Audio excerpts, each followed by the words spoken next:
and welcome to ARM Quarterly Review, Planning Ahead for 2017.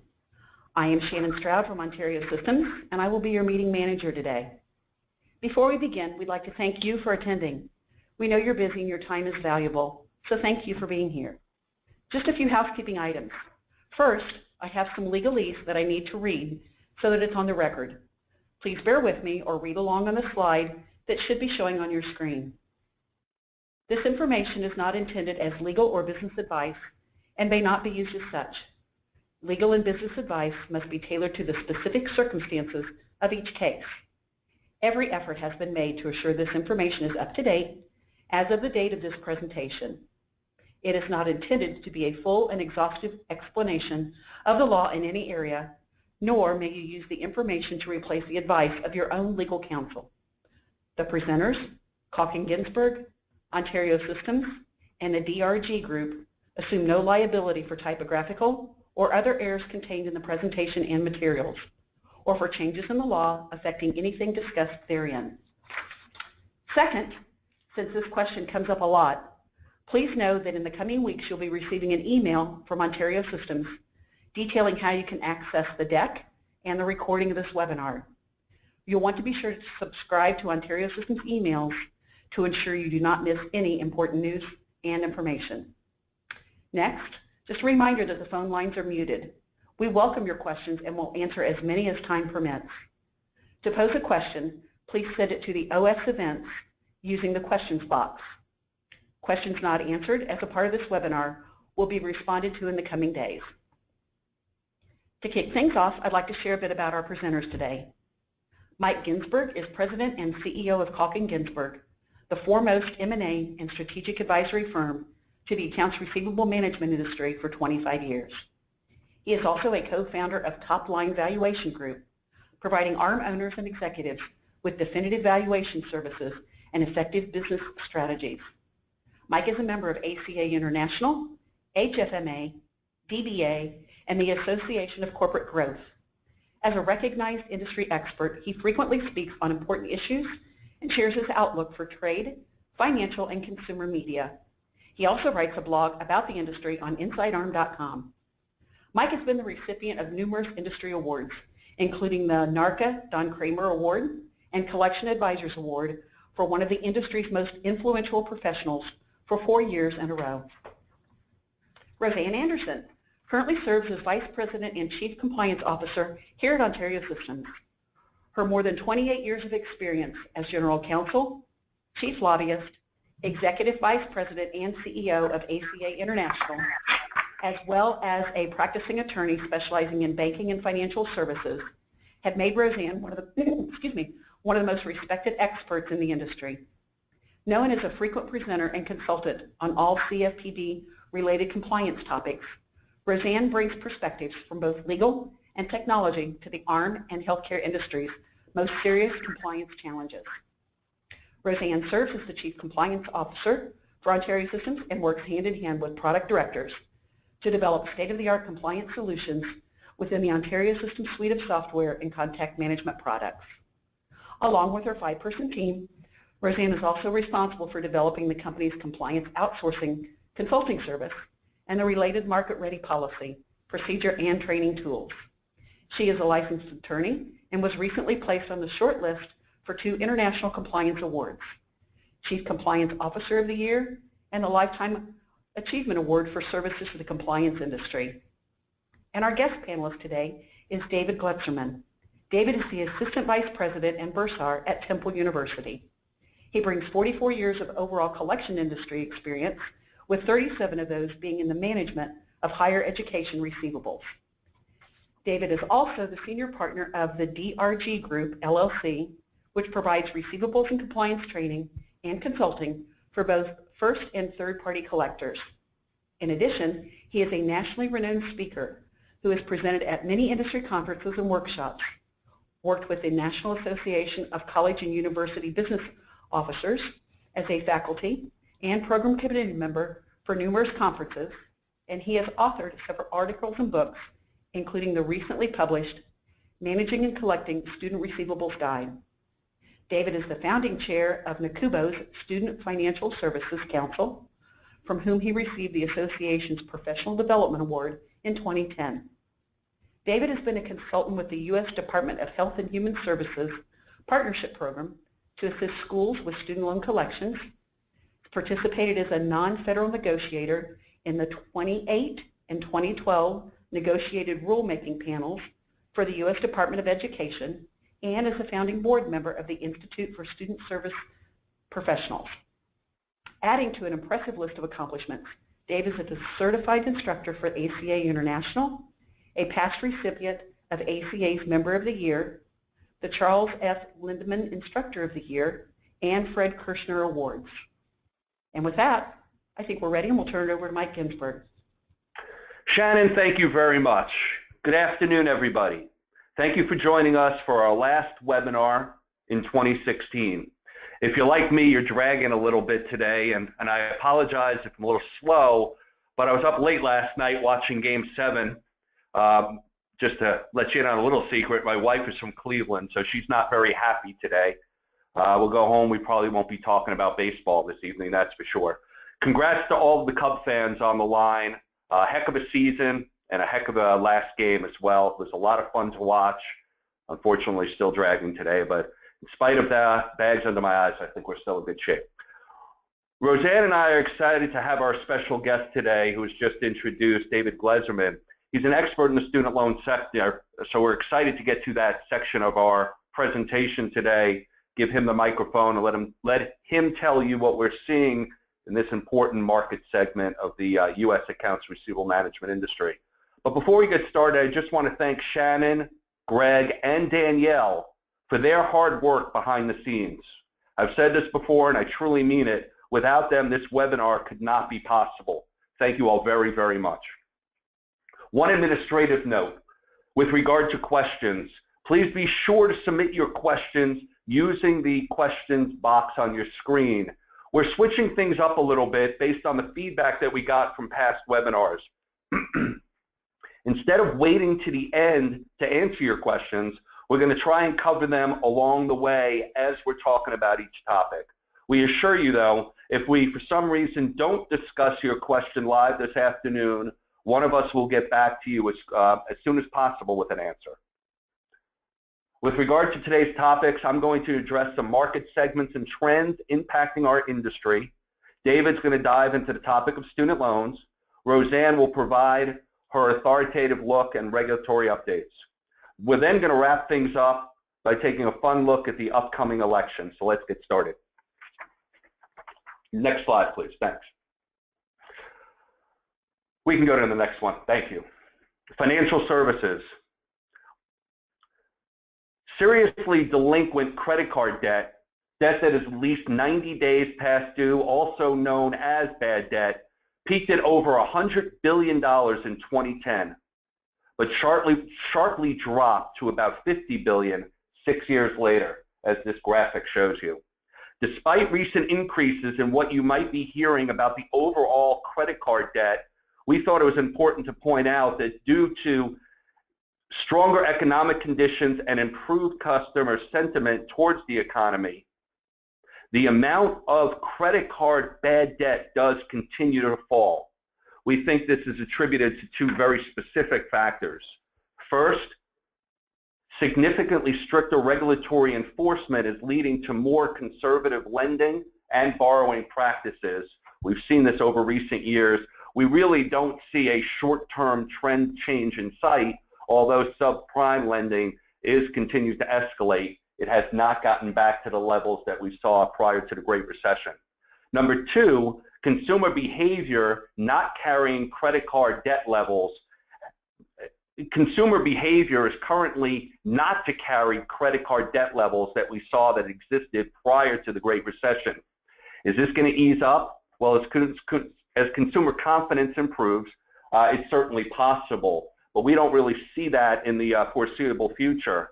And we don't believe that seriously delinquent credit card debt will reach pre-recession levels of approximately $60 billion, which is really when we saw the flurry of credit card action in this industry. We don't see it reaching that level until there's abundantly more overall credit card debt. Next slide, please. Oh, we have a poll question. What percentage of your business currently comes from this sector, the financial services? Please take a moment and answer this poll. We'd like to get a better sense of our audience.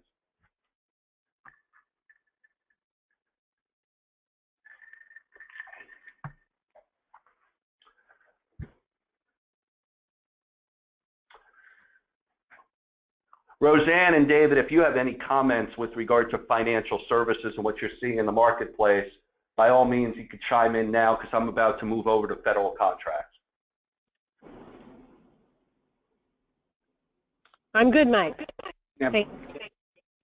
I'm waiting for federal contracts, Mike. I'm sure you are. Is this poll going to wrap up? I don't want to lose too much time. Here we go. Excellent. So 29% of our audience is 50% or more financial services, but 59% less than 25. So yeah, so we looked at the list before, and we know we have a good assortment of various consumer markets, including healthcare as well as student loans, but we just wanted to get a sense on who was doing some things within financial services. This is helpful. Let's move on to federal contracts. It's an exciting time in the industry, accounts receivable management industry, because the servicing of 3 federal contracts is coming into play right now. They're all very sizable, and they're just at various stages in the marketplace. So as we wrap up this year, I wanted to really talk about these. David's going to get in great length about the Department of Ed contract and student loan marketplace a little bit later, but I will say that we all know that 11 restricted contracts were awarded back in September of 2014, and Department of Ed is still dragging its heels on awarding the unrestricted contracts. I want to believe that this is going to be awarded by the end of the year, but I was on record to say that it was also going to be awarded by the end of the fiscal year, September 30th, and that kind of came and went. So we're keeping our ears very, very closely to the ground, listening and trying to hear of any rumblings with regard to the Ed contract, as I am sure all of the participants in the RFP process are doing. We still believe that anywhere from 8 to 12 companies will be awarded this contract, half of which will be the incumbents in our belief, and half are going to be some new participants. Delinquent tax debt is also a major topic in the industry, and it's also a major issue in the U.S. federal government. In fact, the GAO office and other government entities estimate that it's around $500 billion. Under the terms of the FAST Act, the IRS mandated earlier this year to use private collection agencies to collect on this debt. 4 agencies were awarded the contract: Conserve, Performant, CBE, Pioneer. Placements are expected to begin in spring of 2017. So as this rolls out, it really does have the potential not only to be a plum contract, but be one of the largest sources of new business to this industry for the next decade. Unsurprisingly, these four are the same private agencies that are currently working with the Bureau of Fiscal Services, a division of the Department of Treasury, on non-tax related debt. And outstanding non-tax receivables, these are the loans made to individuals or entities by the government, not including either IRS or Department of Ed. The Treasury categorizes these debts as being either current or delinquent. Between 2010, just to give you a sense, and 2015, the majority of the debts were held by the Department of Agriculture, the Department of Housing and Urban Development, Department of Health and Human Services, and Export-Import Bank, with all other agencies for accounting for about 40% of the volume of this remaining debt burden. The amounts are a staggering $350 billion, expected to be a staggering $350 billion by 2020. Department of Treasury contract is expected to be announced in the first quarter of 2017, be rolling out slowly with the potential to be very significant over time. We took the time and we recorded detailed podcasts with some experts in all 3 of these areas, which covers the implications of these contracts. They're available on our website, Kaulkin.com. In the interest of time, I invite you to listen to those to really get a good handle on what's going on. But before we go to the next slide, David, is there any comments that you want to make with regard to federal contracts? Well, Mike, I think the Department of Ed, after 3 years, I agree with you. I would have expected to have seen, in spite of all the protests, in spite of all the reviews, I would have expected to see some contracts awarded. I'll talk a little bit about that in a few more minutes, but I do think there's still some questions whether December is going to be the time or not. I suspect the election will have an influence on that. I also suspect some other initiatives that are taking place simultaneously may be impacting the final number of contracts that will be awarded. But a little teaser here. I'll get to that in a couple minutes. Yeah, no, this is helpful, and I know you're going to be spending a considerable amount of time of this discussion today on this important topic. Just to set the record straight, we hope that this contract comes into play by the end of the year, but if past indications or any indication whatsoever, I don't think anybody on this call is going to be surprised if it drags not only past the election, but into the next year as well. And that would be unfortunate because the debt continues to pile up, and there's really no reason why this should continue to delay, certainly any longer than it's already been delayed. Let's move on. Rozanne, do you have anything you want to add as it relates to the federal contract? No, Mike, I think you and David have that one. Thank you. All right, let's move on to the next topic, please. Very quickly, the MIPS evaluation period. Those of you focused in on healthcare know that this segment of the ARM industry and also revenue cycle, it just continues to grow and change. There's just dramatic changes going on in the healthcare market. And we could really devote, in fact, we probably should devote a whole webinar to this particular market segment. One specific area I wanted to address during this call is the MIPS, or Merit-Based Incentive Payment System. The MARCA, or the Medicare Access and CHIP Reauthorization Act of 2015, will further transition the healthcare reimbursements from fee-for-service to value-based models. In short, what this means really is that MARCA is combining with existing Medicare programs into MIPS, meaning most healthcare providers will be subject to MIPS. MIPS performance year begins in January, so folks are ramping up right now, January of 2017, and lasts the calendar year. MIPS reimbursement bonuses and payments, however, will be awarded 2 years following each performance year. So MIPS bonus and payments won't be received by healthcare providers until calendar year 2019.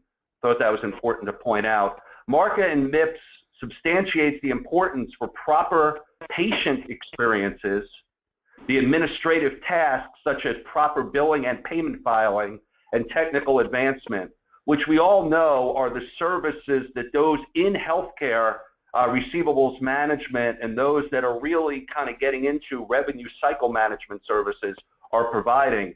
So this is earmarked perfectly for this segment of the healthcare, and I think we need to pay particular attention to developments on this front. Rozanne or David, is there anything that you want to talk about specifically as it relates to healthcare market segment? Well, the only thing I would like to add about the healthcare market segment is that we continue to receive many, many questions from the field, particularly the third-party healthcare collection agency, about to what extent we see the new rules under consideration for debt collection impacting the healthcare environment. And I continue to explain that it is more likely than, rather than us seeing changes to any rules that would directly hit, reference, or mention the provider, we are going to see more and more rules from the CFPB discussing how to manage a healthcare receivable. So it's almost as though a receivable at rest will not cause an issue with the CFPB. A healthcare receivable in transit, not from a data security standpoint, but from a collection standpoint, will begin to, I guess, draw the attention of the CFPB by way of patient complaints, by way of is the hospital properly overseeing its agencies that it may be using? Is the hospital expected to increase its service provider oversight over third-party collection agencies, et cetera? So my point is, I do not think the marketplace should become lackadaisical about the possibility of regulation over healthcare receivables, but also not expect that we're going to see rules for providers per se. Thank you, Rozanne. If anybody has any questions or comments about this particular section, now's the time to fire away. Like I said earlier, we kind of learned from our mistakes, and instead of waiting until the end to come back to questions, we'd prefer to answer them for you along the way as they're asked. So feel free to ask any questions that you might have about any of these market segments before we move on to another important topic here, student loans.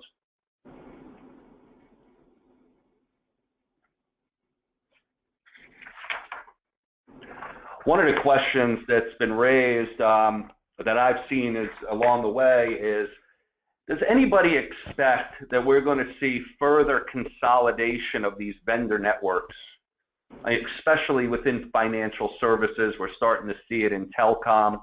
We're seeing increases of RFP processes across other market segments like healthcare and state and local. But within financial services, some of the vendor networks have been knocked down for more than 50 agencies just a few years ago to a dozen or more today, with expectations of 8 to 9 to 10 on a go-forward basis as we go into 2017.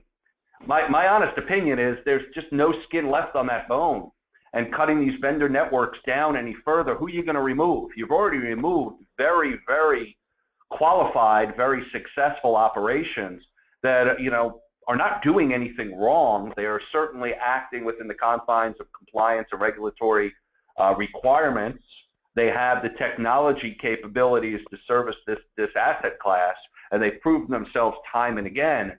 I think the real issue is loan originations, and it really has not gotten back to the level where they could support a larger vendor network. The other issue is what we're seeing with the grantors themselves is consolidation among the recovery managers, whereas in the past we were looking at some banks that had recovery management specialists in, say, auto and mortgage and credit card and bank loans. These have all consolidated, and really for supervisory reasons, under one recovery manager. So they're making these decisions on a go-forward basis. We don't think this trend is going to improve until loan originations get better. Mike, I have a slightly, well, let's say a complementary perspective. With regard to the vendor network, if by that I'm assuming you mean, let's say, the number of collection agencies they may use, correct? Is that what you're talking about? Yes. Okay. So what I would agree that I don't think we're going to see a significant reduction in the number of first placement collection agencies. That contraction has probably occurred. If we still have credit grantors out there, the large ones that are still wallowing in the 15 to 20 collection agencies for first placement, I would be surprised. But if that may be where we see some contraction, yes. But what I do observe and want our audience, since this is planning for 17, I like people to be in front of these issues. What I do wonder about, and I'm not the only one, might I add, not so much a change in the number of first placement collectors, but will the new rules have the unintended consequence, at least unintended from my vantage point, of drying up the secondary, tertiary, and quad placement position of a third-party collection agency or debt buyer? And the reason is more tied to the impact of this transfer of data and information, both upstream and downstream, being presented by the new rules under consideration by the CFPB. So my comment would be, I think we've taken the hit in terms of the reduction of the first placement agency. I don't think we've seen, I don't think that we've read the rest of the story yet with regard to secondary, tertiary, and quad placement. Before we move on, just one more clarification. There was a question that was asked, what does the MIPS acronym stand for? Merit-Based Incentive Payment System. Merit Incentive Payment System is MIPS. All right, let's move forward to the next topic here in the interest of everybody's time. Student loans with our guest, David. Thank you. Thank you, Mike, Rozanne. Thank you to Kaulkin, Ginsberg in Ontario for the opportunity to join you today and give you some insight on student loans and the educational debt industry. I think student loans as in one capacity, you look at, if we go to the next slide, please. We talk about, I'll take a poll question in just a second, but just to go discuss student loan debt, the concept that there's $1.3 billion out there right now, and that number continues to grow as we speak, is very attractive to a number of companies to get a piece of that action. We're going to talk a little bit more about that and some areas that you can get into student loan and related debt, but I just wanted to gauge your interest in the student loan or educational debt market right now. And we just take a second and complete this poll. Then while we're doing that, we're going to also talk, get out the crystal ball, because in a couple minutes we want to talk about the next steps in the ed contract, what we see, some other areas of concern, some areas of growth for you to look at, and factor all of that in as we move forward. So I think we have some results back. We do have some results, and we will share them now. I have to say, Mike, I welcome your comments and Rozanne's. I think, this is, when we look almost 50-50 from medium up, I think that says a lot about where the market has been progressing and what people have been looking for over the last couple of years, and that momentum seems to be continuing. So any thoughts, Mike and Rozanne? Well, my only comment would be that I'm not really surprised, since almost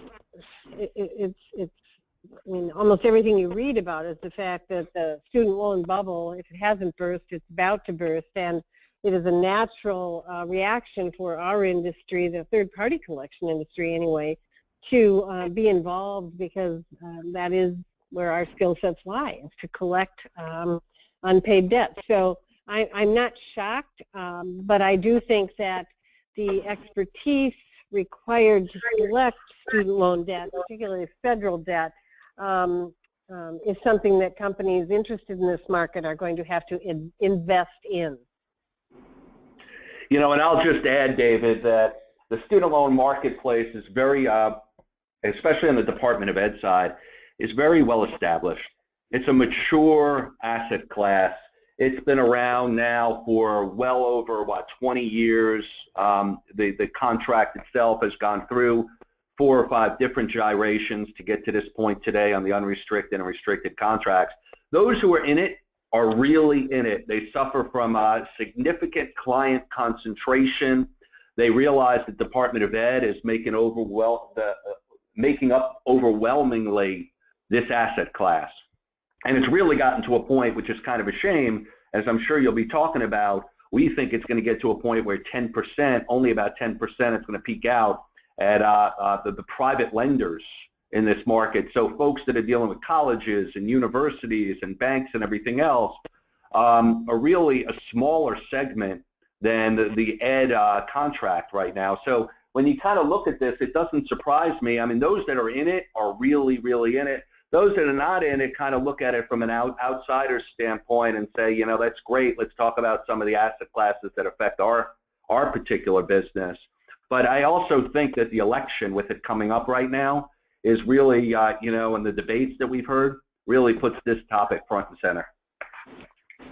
Well, I have to say the election is going to be pivotal, I think, in a number of ways in this particular segment, because depending on the outcomes, whether we move toward a concept of free tuition, we're certainly moving in a direction right now to encourage student loan borrowers to take on repayment options that are based on income.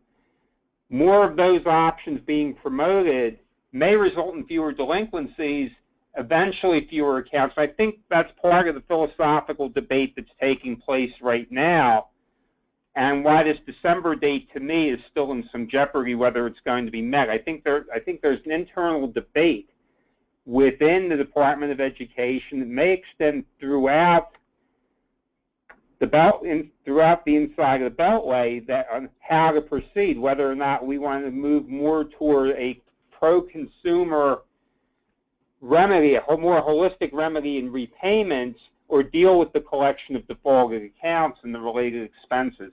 Well, why don't we go to our next slide and we can talk a little bit more about the market in general. I think one of the reasons we see student loan debt continuing to increase also, when we think about the cost of a college degree today, nowhere do you see colleges and universities keeping their costs below CPI every year. So those increases continue to mount. Other types of financial aid and types of grant programs or scholarships are not growing as rapidly, and they're limited by federal law. So as a result, student loans become the need out of choice, and really, in a sense, I think you're going to see more activity in the private sector because federal loans eligibility for students is capped over the course of a college life. So the only option for students and parents is to move out into the private sector. So I think we're going to see a little bit more in that respect. We're going to talk a little bit more how you can get in on the action. If you're not part of the ed contract or you're not subcontracting right now, you're thinking, how do we get in? We'll talk a little bit about that. But let's go to our next slide, and we can get a sense of what the debt looks like right now. I think, again, you're looking at about $1.3 trillion. You see in the neighborhood, this is the public-private split, about 90% of this is federal. The 10% in the private sector, banks, credit unions, colleges, universities, for the most part, a number that has leveled off to some extent, but will continue to grow, as I say, as means for students to finance an education are needed. You're going to see more movement in that area. Let's go ahead to our next slide. David, if you don't mind, a question just came up that I think we should answer now with regard to the last slide, but just in general. The question is, why do we feel that ed is going to outpace private student loans by so much? Is lending tightening by the banks? I think what we're finding, the banks are probably requiring more co-signers. We're seeing more tests of creditworthiness. I think as banks have tightened their requirements overall, educational lending is no different. The federal loans, with the exception of those made to parents, have no credit checks at all. So even there have been some easing of the credit policies for parent loans. But again, I think in the private sector, it's a good point. There's not as much. It's a tighter market. Creditworthiness scores are under much more serious consideration. That again may change as the economy. We see changes in the economy going forward, but I think you're going to see, I still say at some point, because of the limits on how much people can borrow through federal loan programs, you're going to see more movement. The growth will be in the private sector a little bit more, even with tighter lending requirements. Thank you, Dave. Let's move forward in the interest of time. Thank you. Okay. So basically right now, the ed contract, of course, if you weren't, for those of you that are not in the market right now or have an interest, if you're looking to collect federal loans, it's really through the ed contract at this point. Either the small business, the large business pending, or the subcontracting opportunities. The loans, I should go back, just one other piece before we even talk about delinquent collections. The Department of Education has servicing contracts for all of their student loans. All of that work is done. All the early interventions are done. The deferred loans are really the ones we're talking about under the ed contract. So there's a lot of activity that's taking place before the loans actually go in with the private collection agencies.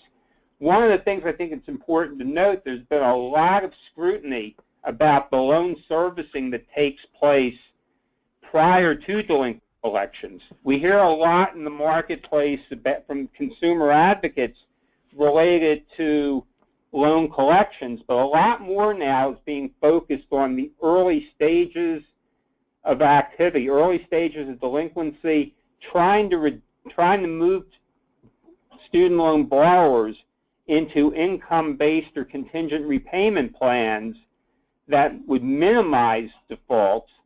The other side of that piece is potentially, if that initiative gets traction, we potentially see fewer accounts looking longer range into the ed contract. I think that's part of the issue right now. I mentioned the philosophical discussions taking place.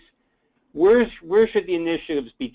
Where should the initiatives be driven? Are we trying to get more reduced delinquencies by doing early intervention, by taking steps to move students into repayment-based options, which, by the way, the cost to the government and to the taxpayers still is not known.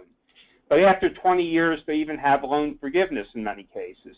That's going to have an influence on the ARM market, I believe, because if we move in that direction, first of all, the first movement is going to be incentives to get more borrowers into income-based repayment. How that affects the large business contract, I think that, again, is one of the facets we're waiting to see how that plays out. We can go to our next slide. Again, if you're not on the ed contract, I want to just for a second, again, we talk about the private student loan lenders, colleges and universities. Lots of opportunities, many small pieces to go after, particularly in the college and university market.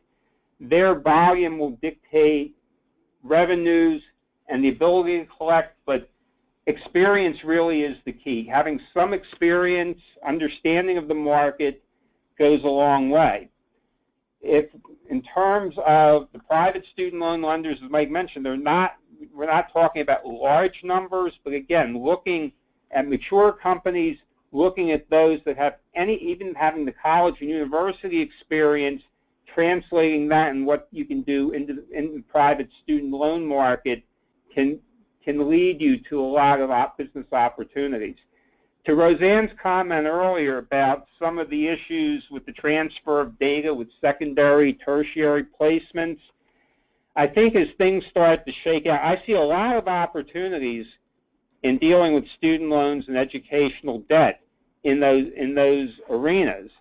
I think, as we move forward and how the regulations are promulgated and how we deal with those issues as an industry will dictate whether or not we're going to see continued activity. But today, I believe there are many opportunities, particularly in secondary and tertiary placements, that are still within statute to be able to affect collections. Many, especially in the college and university market, a lot of companies will go after the first placements only, less consideration, and again, as creditors, they're looking for companies that are willing to take on that older debt and willing to pay to get that commitment. If we can get to our next slide. The types of other educational debt, again, basically are tuition fees, room and board.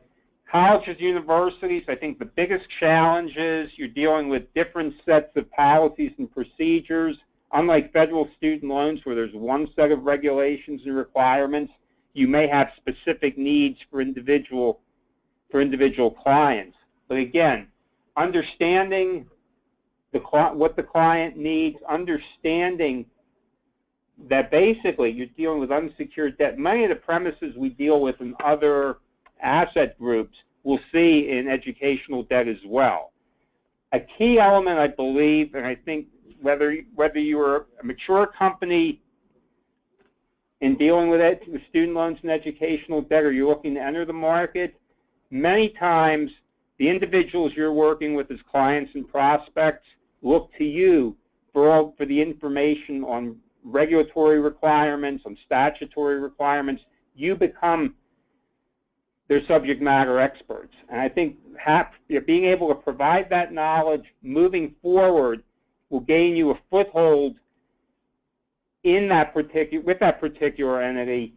Simultaneously, the respect you get will lead to more business opportunities. We can go to our next slide and talk about some compliance concerns. I think I mentioned earlier about the loan servicing and the impact.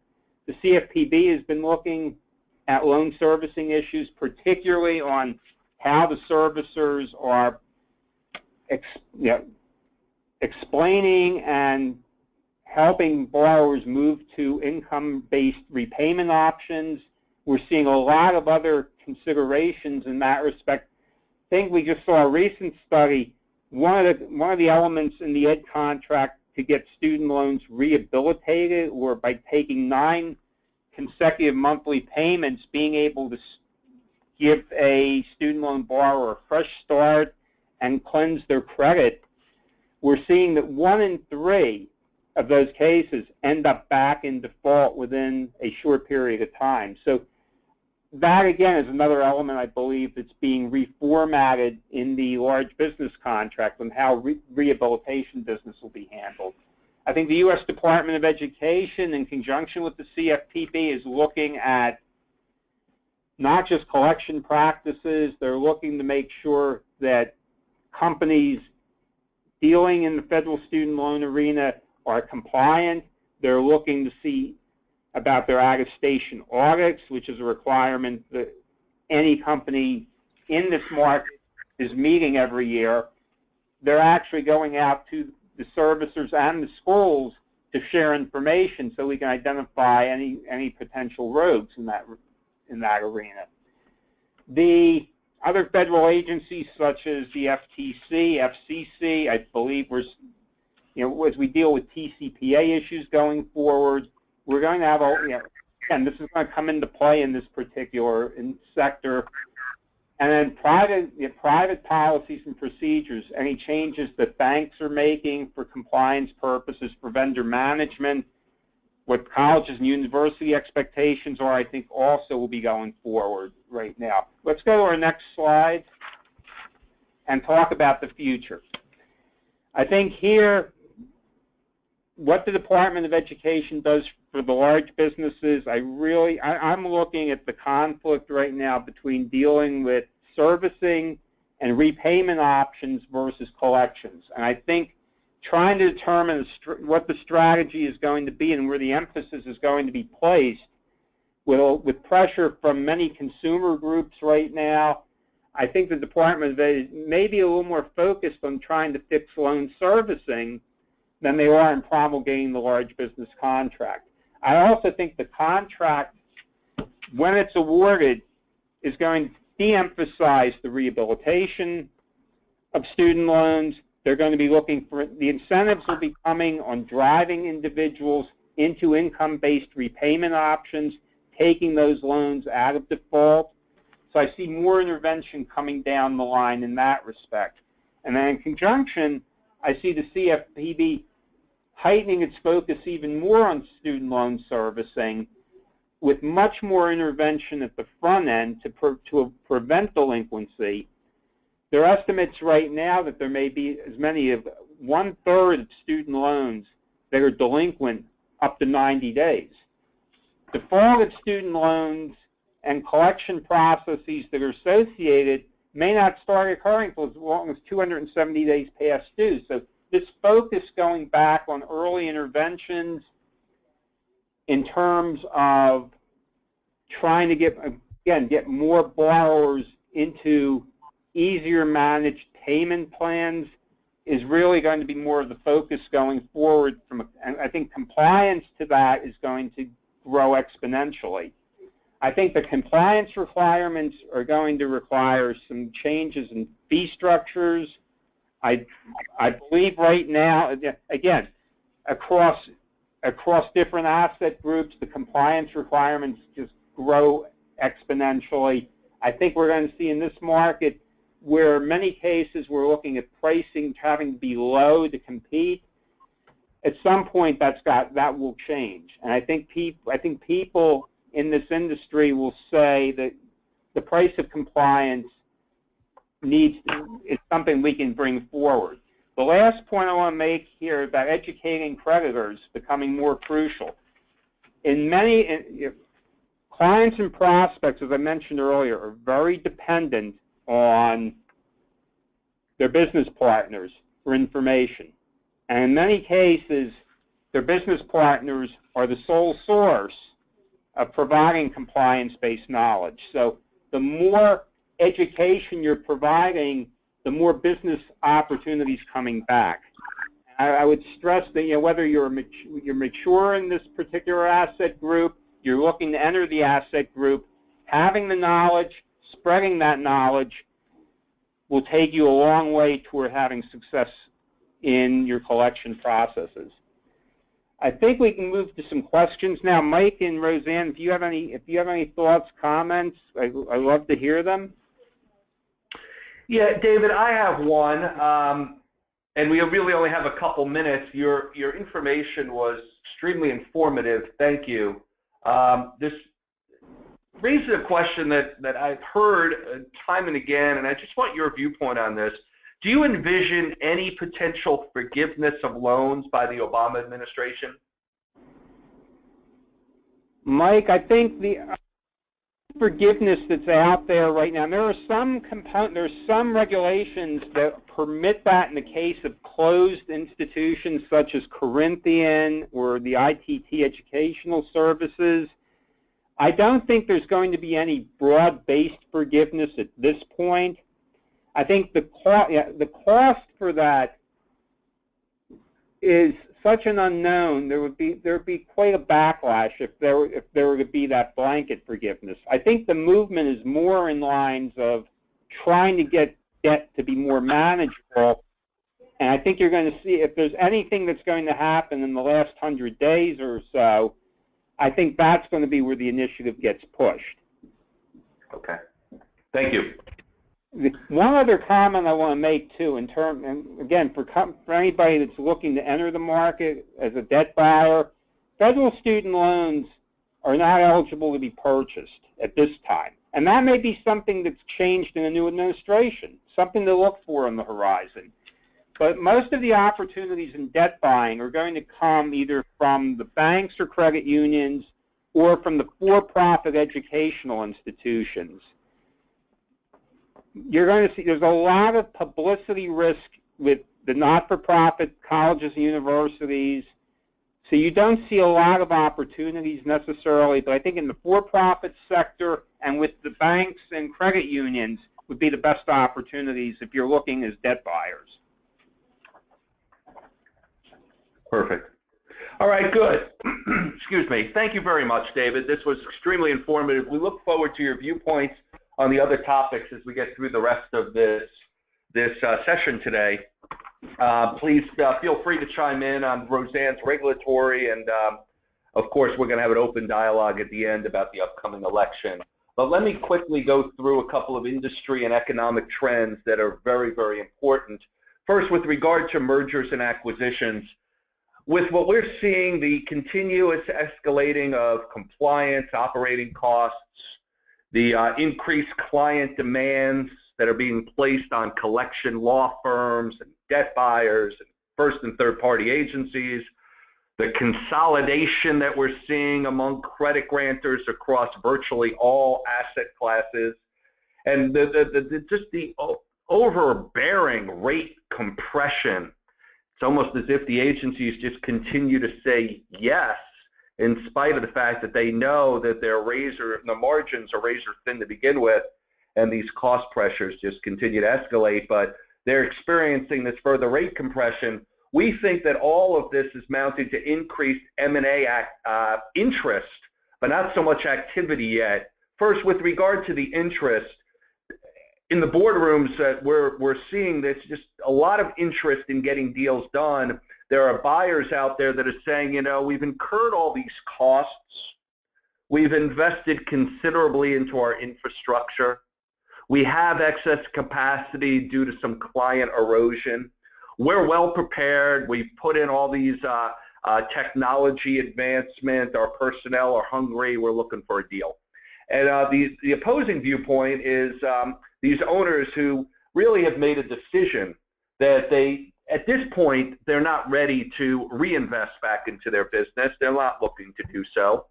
So instead, they want to explore the option of selling their business.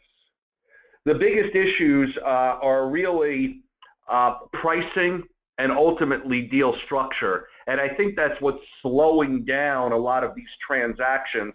There are a lot of conversations. Some sellers are still stuck in pre-recessionary time pricing models and strategies where deals are not getting done today. There is an inclination among buyers who want to get deals done that they want to share the risk. So they're looking to use a little bit more structure, less cash, and more payouts over a longer period of time. And yes, some sellers are warming up to that. Some sellers would prefer to wait because they just don't want to trade risk for risk in doing a deal. They would prefer to just wait and see what happens. But if they're experiencing additional erosion in their business, the pricing model might worsen, not get better. I do think that we're going to see increased interest out there on mergers and acquisitions. The other thing that I want to mention, a couple of very specific things on mergers and acquisitions before we get to this next slide that's up on the screen, is one sector in the ARM industry that is heating up is the tech vendors. We're seeing this specifically with regard to financial investors looking for the right platform entree into this marketplace. We saw this about a year ago when Ontario Systems actually went through a deal with a sizable private equity firm. In a recent example, the payment solutions company BillingTree completed a major recapitalization with the private equity firm of Parthenon Capital. We're expecting more of these to follow, but I will tell you not many with private equity, and the real reason is after you get through some of the market leaders, there's a significant drop-off in the size of those businesses that specialize in providing tech vendor-oriented solutions to accounts receivable management companies. And they don't lend themselves as portfolio investments or platform-size investments. They more lend themselves as add-ons. So if they have a niche orientation to their technology and or they have a very desirable client base, we may see some deals happening in that area as add-ons. At the client level, very important to point out, we're seeing two very, very important trends developing at the client level. One is in telecommunications. With AT&T's proposed acquisition of Time Warner, we think this could have a significant impact on ARM vendors servicing these clients and market segments. We all know that the telecom sector already suffers from tremendous client concentration risk. This deal is likely to spur even more consolidation, crossing over between wired, wireless, and cable providers.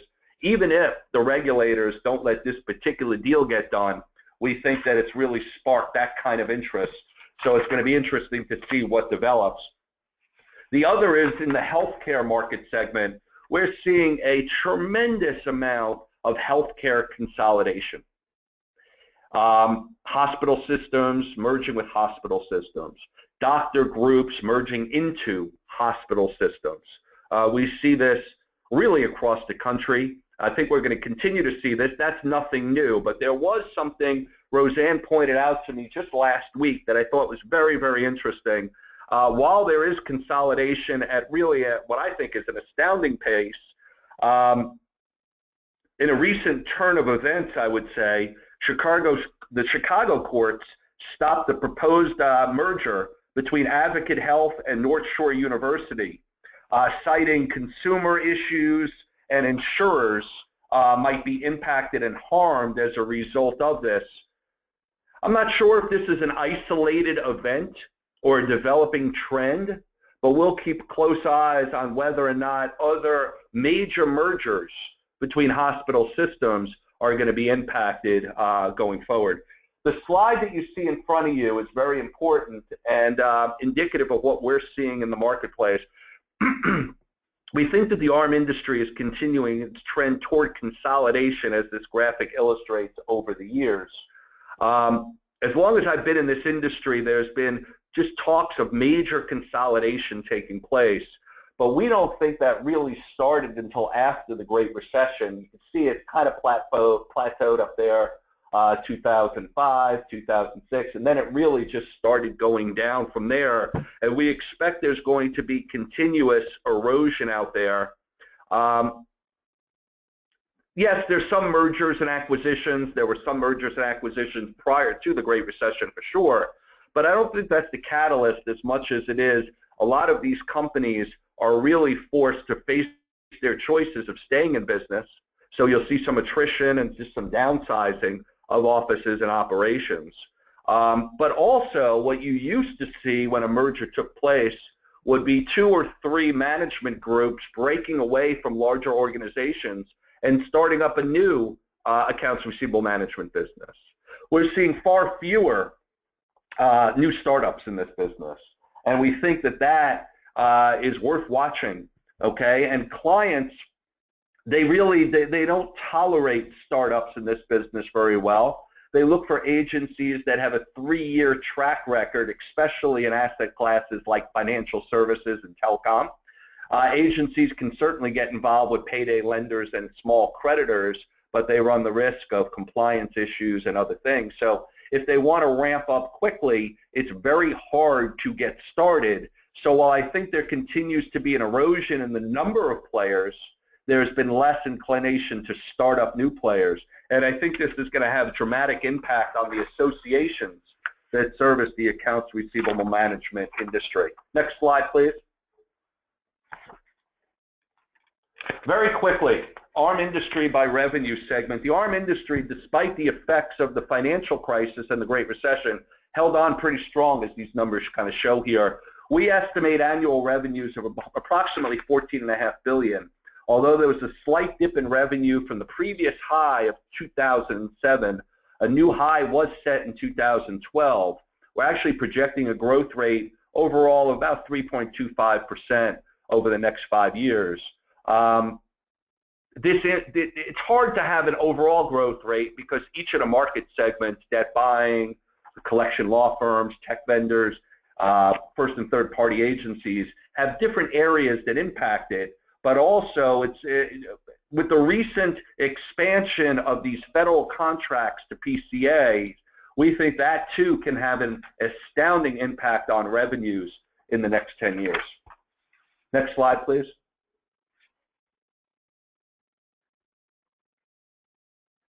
Oh, before I get off the other slide, I just want to mention one more thing here. Even more interesting, the growth that took place between 2010 and 2015.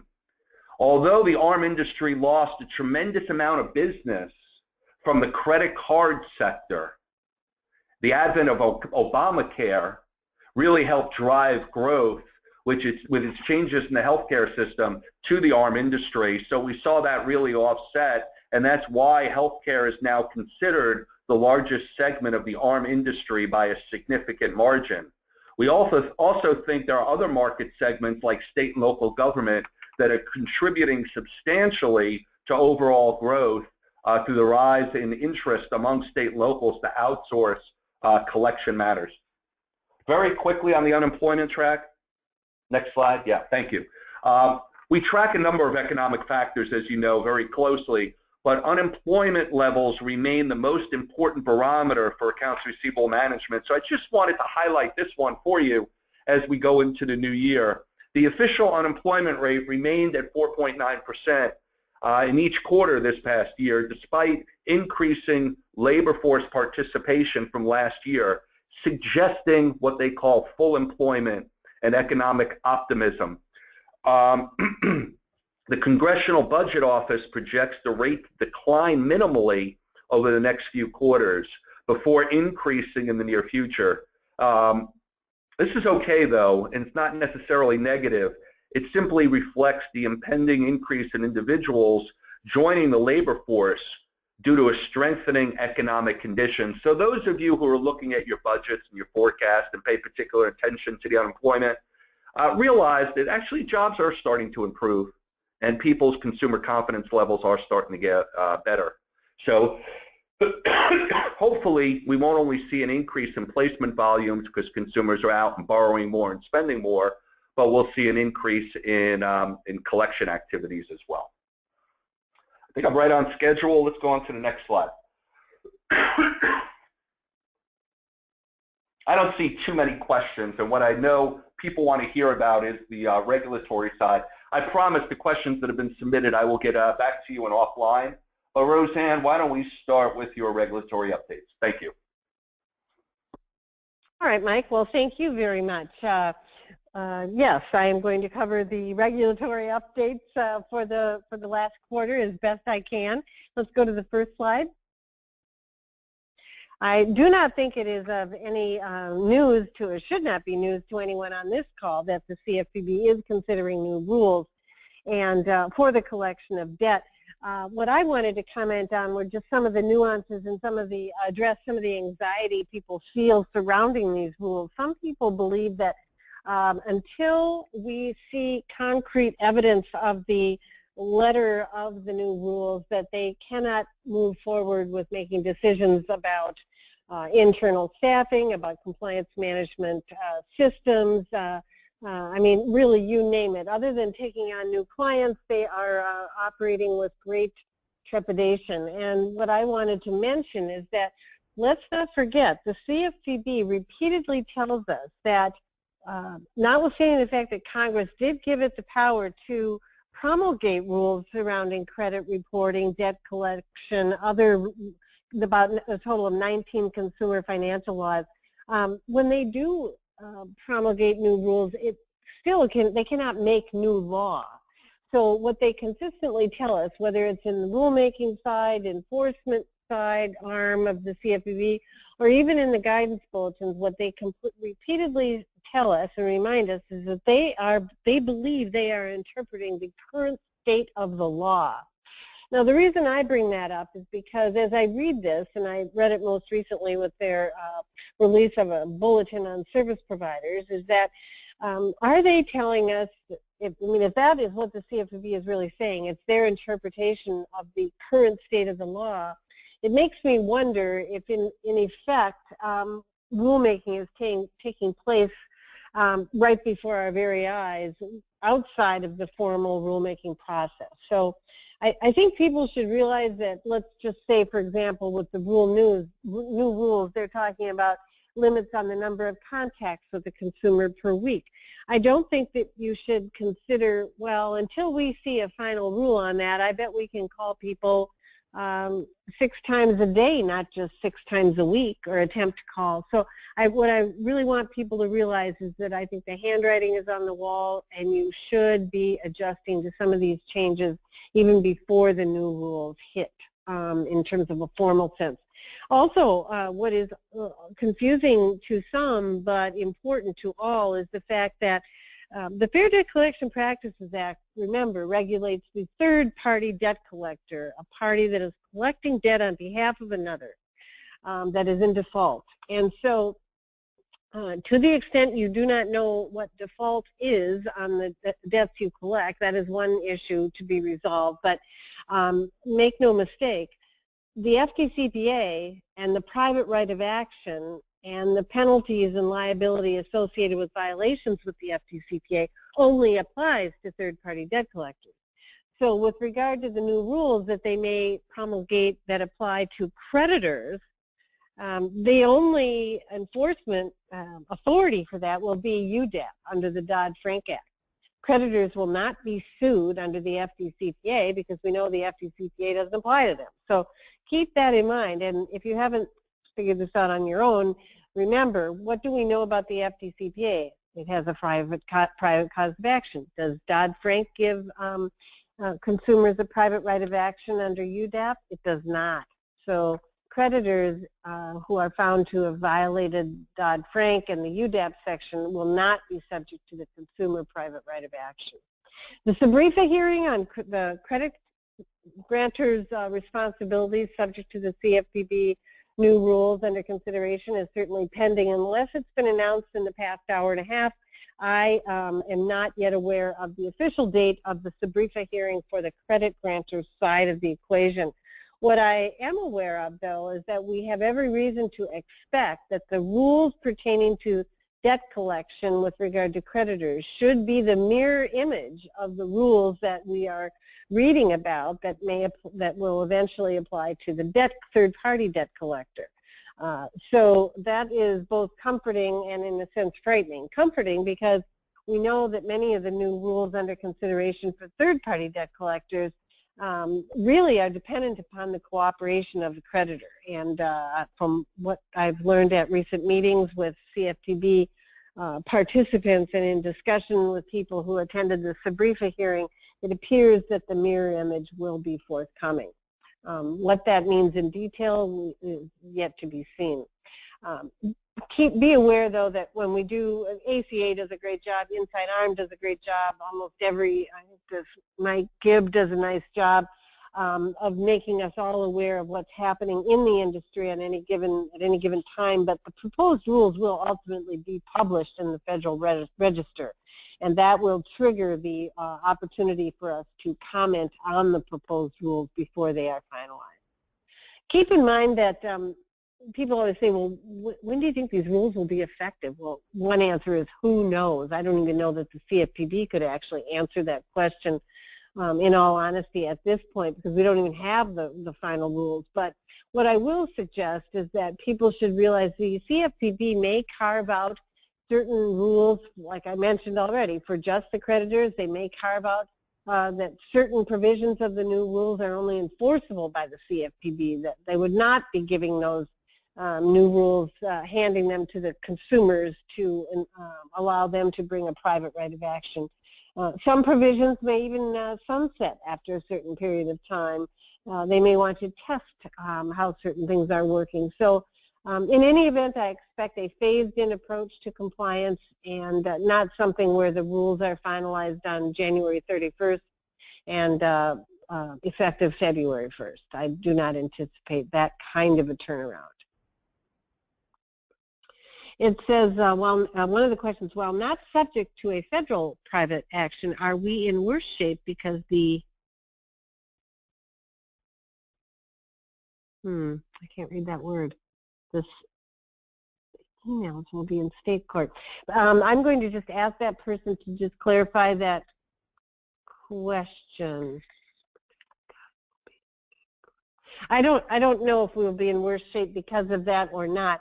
I just know that one thing that I find to create a certain ugly disparity is that if the credit grantor is only subject to CFPB enforcement action under UDAP and everybody else who collects debt as a third-party debt collector is subject to both federal enforcement action and consumer private right of action, I think that creates a kind of an ugly disparity that makes it very difficult for people. So hopefully the new rules will bring us clarification, the kind of clarification the industry needs to go forward. Next slide, please. Key themes in the new rules at a very high level, just to remind everyone, at least in the way we've sorted them at Ontario, we put them into the themes into three categories: information management, consumer communications, and debt substantiation, both in collection and in the litigation process. So this webinar is not devoted to a discussion of the new rules, but at the end of the PowerPoint, I've included a number of slides that summarize the new rules that you may want to use either internally with your compliance committees, in a training setting. There's nothing magical about my slides, but they are something that you may find useful internally to just help you talk about the new rules with your team. And again, though they are not final, like I said at the outset, I think they are at the very least, a precursor of what is to come, and it is worthwhile to obtain a very, very conversational working knowledge of these new rules. With regard to information, okay, I see a question. Should issuers be worried about more oversight with respect to the FDCPA? No. Issuers, meaning the issuers of credit, the credit grantor, they do not need to be worried about more oversight with respect to the FDCPA because they're not engaged in the collection of debt on behalf of another. They are collecting, if they engage in collection activity at all, they're collecting their own debt. So the FDCPA does not apply to the credit issuer. That is where UDAP will kick in with regard to, are they engaging in an unfair, deceptive, or abusive practice in the collection of their own debt? And keep in mind, for those of you who are really thinking through these business models, what does that mean then? Are those debt collectors who function as first-party debt collectors relieved of exposure of liability under the FDCPA because they're collecting on behalf of the creditor, and therefore under the direct supervision of the creditor, and really only by that such relationship are they exposed to any UDAP violation. Anyway, it'll be an interesting dynamic to unravel once these new rules come to fruition, assuming they do. So information management, keep in mind that this applies to the creditor. What does the creditor have to provide the debt collector before the collector third-party collector can even consider collecting the debt? The consumer communication piece really ranges everything from the bilingual communication issue with those who have a language preference to the validation notice, a statement of rights that's now going to be required. Again, all of this is with the caveat that if it passes as is, they are not final rules, period. But in any event, consumer communications also address the number of times you may attempt to contact a consumer by various channels, really by all channels per week, whether that's letter, telephone, text, email, regardless of the channel. They are looking at how many times may you attempt to contact a consumer per week, and then once you have associated a consumer with a particular debt, you've confirmed that, then how many times may you communicate or attempt to communicate with that person per week? So new limits, most people are saying that from the standpoint of technology, those limitations will not be all that challenging. I only posit really the challenge, how will you, are you now, and or are you preparing for the situation where you will need to be able to manage consumer communications per week, all channels? A couple of open items that came up at some recent conferences would be, do we need to count inbound calls and communications from consumers as one of our 6 or one of our 3? That's being taken under consideration by the CFPB. I do not know. Personally, well, it doesn't even matter what I think, but I suspect their intent is outbound communications as presented in the new rules, but we'll see. Debt substantiation is a big deal, and though the CFPB is in the outline of the new rules does not mandate that you, as a debt collector, have possession of documents as a condition of even collecting debt. They certainly insist upon that if you anticipate litigating the account. So many, many more requirements will be coming down with regard to your ability to truly substantiate the debt, both in terms of the data and the documentation. Next slide, please. A case I wanted to bring up, just because of its impact on so many of the issues we are discussing today, is this PHH Corp versus the Consumer Financial Protection Bureau that was appealed. It was an appeal by PHH, a mortgage company, to the United States Court of Appeals, the D.C. Circuit. In this situation, this mortgage company found itself at the receiving end of an enforcement action by the CFPB. The issue, primary issue raised by the CFPB in this action against the mortgage company was whether they violated these anti-kickback provisions in the Real Estate Settlement Procedures Act, or RESPA. Now, many of you on this call have no reason to deal with the Real Estate Settlement Procedures Act per se, but that is not the point. The fact is the CFPB interpreted the kickback provision of this federal law in such a way that it was quite, the result was very onerous. The CFPB ordered the company to give up basically return $109 million in what Cordray described as ill-gotten mortgage reinsurance premiums or kickbacks. And $109 million, I mean, that would get anyone's attention. And on top of it, it was based on the CFPB's interpretation of not necessarily other information.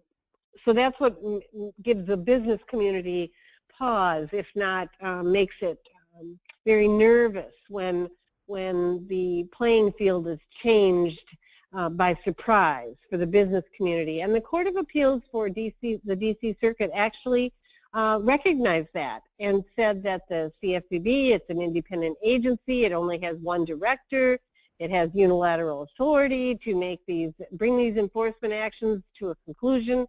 In the eyes of this court, there are no checks and balances on the CFPB in the court's mind.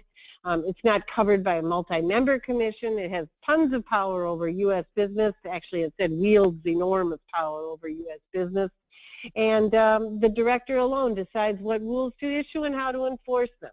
The court felt that creates too much uncertainty for the business community, and it is outside the scope of the CFPB's authority to behave like that. And it finally decided, the holding was that the court ruled the structure of the CFPB is fundamentally unconstitutional. It cannot retroactively apply its interpretation of the law, and it must abide by statute of limitations on various causes of action, just like any other plaintiff would have to. Very interesting case for our industry, largely because of the result that now, if followed, and unless there is a further appeal, the president will no longer be able to get rid of the director of the CFPB on a whim. The director would be removed. The director would not just be removed for cause, they could be removed for other reasons as well. So it'll be interesting to see how this one plays out. Next slide, please. Here's another case. I find when I do our assessments that many people discount the need to pay attention to whether a consumer is subject to the protections of the Service Member Civil Relief Act. And the reason they have this attitude about it, most agencies feel like they don't have to worry too much about it, is because the duties are not clear. It is not clear that a debt collection agency has to affirmatively scrub to determine whether someone is on active duty.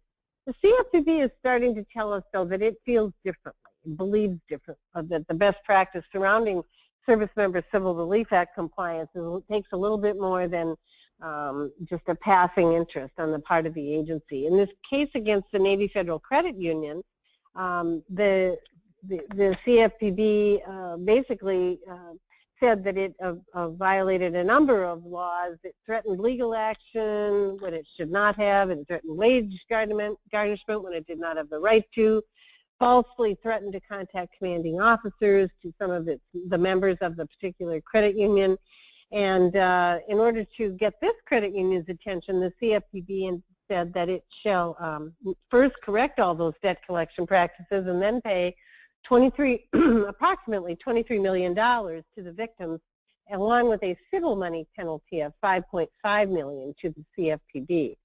So, in effect, the CFPB is stating that that in this case, this was a credit union, a direct lender, but nonetheless, that parties are responsible, and debt collectors, as an extension of the credit union, need to be mindful of these protections afforded members of the military on active duty and their dependents, and that the CFPB has actually recently issued new examination procedures for those who collect debt from consumers. So if you do not have a copy of that yet, you can find it on the CFPB's website, but long and short of all this is that In addition to your standard practice of scrubbing to determine bankruptcy status or whether a consumer is deceased or whether a number is a cell number, now you really should add scrubbing for military status as another best practice. Next slide, please.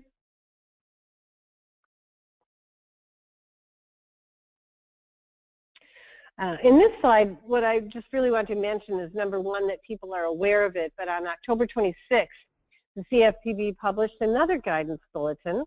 I inserted the link into the slide itself. You can find it on the website, though.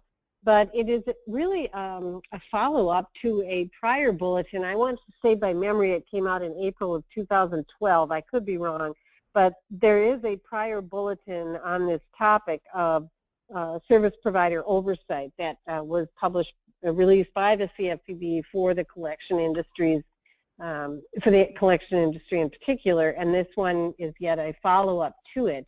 It's to really warn not just the those who are to conduct the supervision of a service provider. It is a warning really to all of the supervised entities that those who are service providers, that the CFPB does intend to exercise its authority to examine a supervised service provider with compliance with the unfair, deceptive, or abusive practices section of Dodd-Frank or Title 10. So that means if you are a company that, most of you think of service providers first as like your software company, your letter service company, your dialer company. Most people think those are the service providers for our industry. In fact, all of you who out there who provide a service to a creditor that is subject to the CFPB's authority, you too are service providers. So whether they go at you for, based on your, let me restate that. Most of us have thought that if you're not a larger market participant, you're probably not going to fall subject to the CFPB's examination requirements. I want you to think about, does this new bulletin suggest that this is the avenue the CFPB will use to supervise and examine any organization, regardless of size? Make no mistake, it clearly applies to any of us who provide the classic vendor service of material service to any of you as collection agencies. And we should be very mindful that if we're providing services to a covered organization, let's say a collection agency that satisfies the larger market participant definition, that we as vendor/service providers should expect the CFPB to exercise its authority over us. Next slide, please.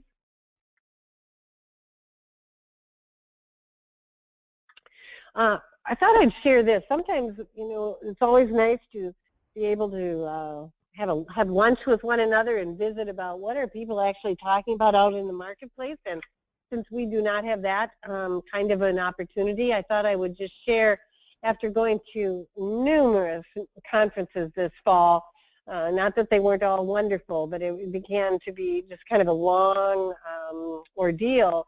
What was interesting when I reflected upon the conversations that many of the credit issuers and the collectors were having.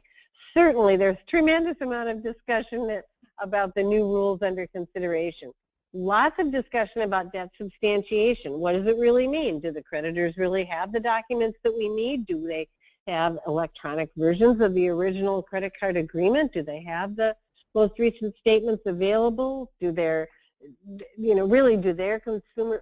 computer systems have a means to talk to the agency's computer systems with regard to various data points about the consumer? Lots of concern from the credit issuer side as well as the debt collector side. Can we effectively transfer information back and forth from creditor to collector upon placement, as well as can the collector effectively transfer information back to the creditor upon closing the account and sending it back to the creditor? Lots of angst over that type of exchange. Also, there's an awful lot of concern in the marketplace about what does it mean under the new rules under consideration to actually monitor an account for warning signs. Warning signs that what does the CFPB say? It says you're looking for plausible impossibilities of collection. For example, a debt that was apparently incurred by an individual before they were born, or after they passed away, and everything in between. What are those warning signs? People talked about how many more individuals, non-revenue performing staff, are going to be required to look for these warning signs, analyze plausible impossibilities, and examine the chain of title or chain of possession. Those are very hot topics in the industry. The Exhibit E that's included with the new rules and the SBREFA outline are causing many to wonder, do we really have access to that data at the credit issuer level? And if you need, let's say, 10 new data points in order to even begin to collect an account, are there ways that technology or automation can help us fill in those blanks? So, for example, if there's a certain data point, a social security number that you must have about a consumer, where are you going to find it if the creditor does not have it? Collection litigation, I mean, my main comment about this is I sense sometimes that people have, in a collection environment, they have legal departments, they have pre-legal departments, they have litigation departments. They have lots of names for the act of evaluating whether an account is ready for to be sued. And I just think that anyone who is engaging in that practice at all or offering that service to the credit granting community, that you must be very, very mindful of the new requirements and expectations and disclosures that will pertain to collection litigation. We talked about the new business model a little bit earlier, and also the universities. Some of the private universities are actually even sharing commentary about the fact that maybe we'll assign it once for collection, but then we'll have it returned and then sue or sell. Next slide, please.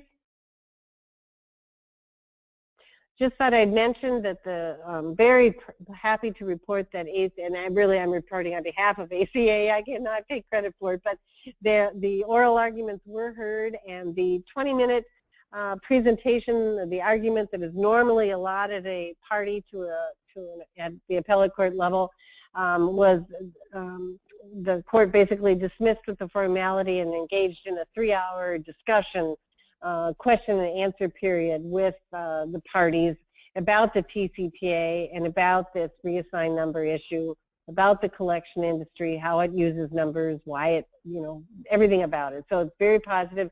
The only thing I can't say, nor can anyone else, I do not know the timeline for when the Court of Appeals will issue its ruling. Next slide, please. This I've provided for those of you, we've talked about this in the past, just a little checklist with regard to if you are looking at a manual contact system. I think you can look at this yourself. Let's go to the next slide, please. Many states are reviewing their accounts receivable management laws, so take a look at New York, Massachusetts, Colorado, and California. Make sure you're up to speed on the changes that are taking place there, either with sunsetting some debt collection laws or imposing new data security requirements. Next slide, Greg. In the interest of time, I think I'm going to simply say that HFMA, for those of you who collect healthcare debt, I encourage you to find the Self-Pay and Benefits of Prospective Patient Engagement Survey. It's a fascinating survey about self-pay accounts and the direction that the healthcare community is going with regard to self-pay accounts and what the steps they need to take to effectively collect. Next, please. Next slide, please. And now I'm going to turn this back to Mike. He's got some comments about Election Day 2016, and we may all entertain that topic together. Go ahead, Mike.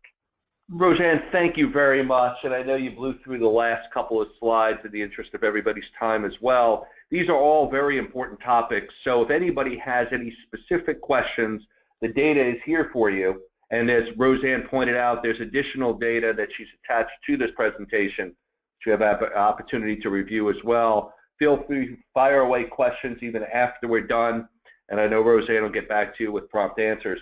I thought it'd be fun while we had David and Rozanne and myself on the line here to talk about the election that is coming up very shortly. We really only have a couple of minutes here, but it's just a few days away, and we should just kind of take a look at this and have an open discussion about this topic. Rozanne, David, do you want to start in what you think the impact will be of this election on the accounts receivable management industry? Any specific thoughts that you might have? I have some as well.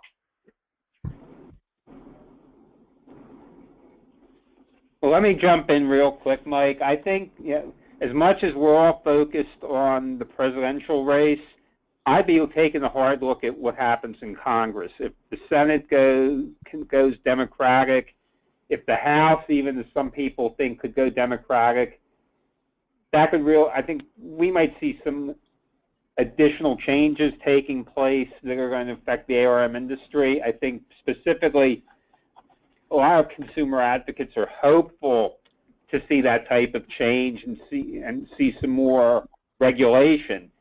So as much as everybody's watching the presidential race, I've got my eye on Congress to see what comes out of that and what the makeup is going to be.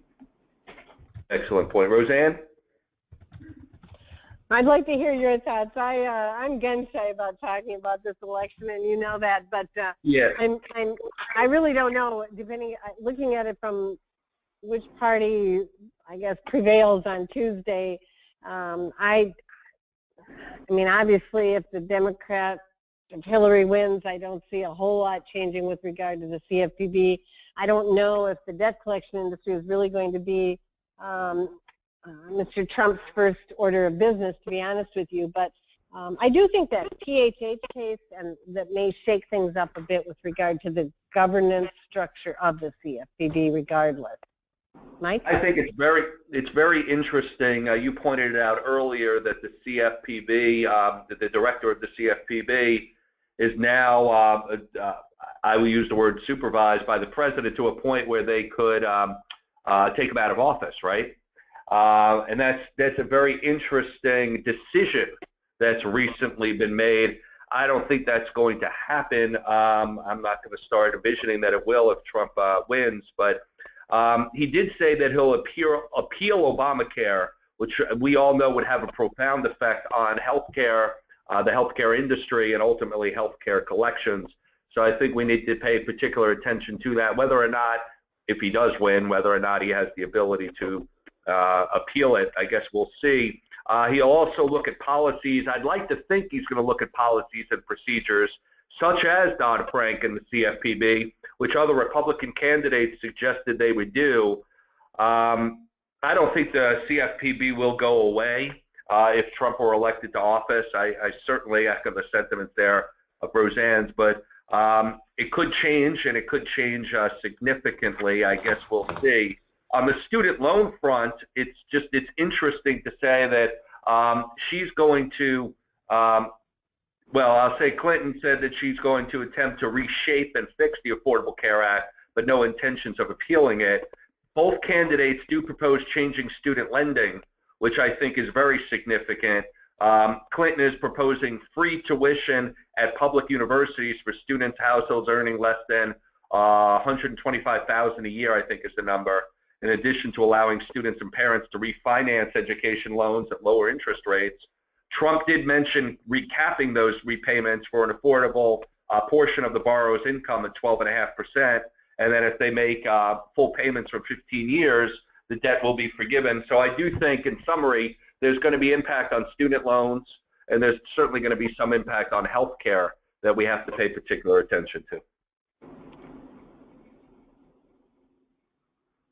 Rozanne, David, any additional comments? No, but I know what I'm going to be doing on Tuesday night. I'll switch to my television. So with that, I think we should thank everyone for their attendance, and we look forward to visiting with you if you reach out to us in the future. Thank you. Yeah, thank you all. Thank you very much for sharing your perspective this afternoon with us, David. We appreciate your participation this afternoon. And for everybody hanging in there with us for the last hour and a half, have a great afternoon.